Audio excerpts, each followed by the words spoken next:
Christian Horner has long claimed that his Red Bull team possessed the best driver lineup on the grid. And Daniel Ricciardo stuck to his side of the equation with a brilliant win in China on Sunday, carving through the field with a precise mixture of daring and patience. It would be tempting to say that Ricciardo should send a video of how to do it to his younger, rawer teammate Max Verstappen, who, to many minds, showed an impulsive streak that must be mastered fast. There is probably some truth in the suggestion that Verstappen is prone to see every chance as his last, whereas Ricciardo bides his time when necessary, weighing the next few laps and how they might unfold into his thinking. But, despite those reservations about the 20-year-old Verstappen's current extravagances, I do not feel that the odd blemish undermines Horner's assertion that he would not swap his combination for any other. For example, both his drivers are superior to Ferrari's Kimi Raikkonen and Mercedes' Valtteri Bottas. I am also unwilling to put Verstappen in the stocks. We wait a long time to see a talent like his.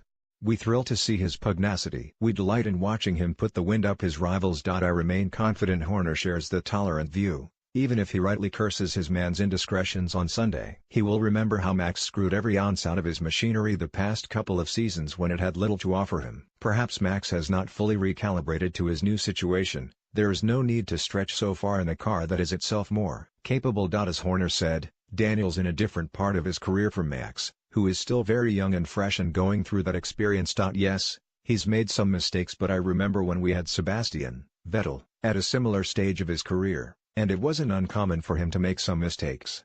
Max will have learned an awful lot from Sunday and will put that to good use in the coming races. Yes, perhaps shades of a young Seb, and now he's a four-time champion chasing 5 championships. That might make Max think. Zak Brown set his alarm clock to watch events in China unfold from back home in England. But the keen-as-mustard American managed to make his voice heard from afar, and his words were quite extraordinary coming from a boss at McLaren, a traditionally big-spending team that was once devoted to high ambition. He said, "It is not impossible to return to the front, but it will be very difficult to compete against the top teams with the budgets they have."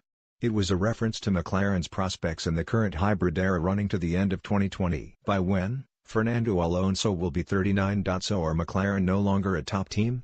If not, is that because Brown decided to jettison its exclusive manufacturer backing, namely Honda?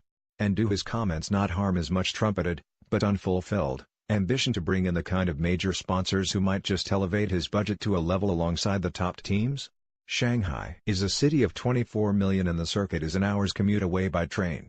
Yet the vast stands were virtually desolate, some of them closed, for most of the weekend, only perking up with a larger crowd under a brighter sky on race day. Formula One slipped in and out of the city without registering in most local minds. This despite Sunday's edition being the 15th staging of the race. It tells us that the race, like the brief Indian diversion, was not well promoted in the Bernie Ecclestone era. Liberty Media, who hosted a fan event in town as part of a wider China-based push, real and digital, are addressing this failing as a priority. Cracking a consumer burgeoning nation of 1.4 billion is some incentive.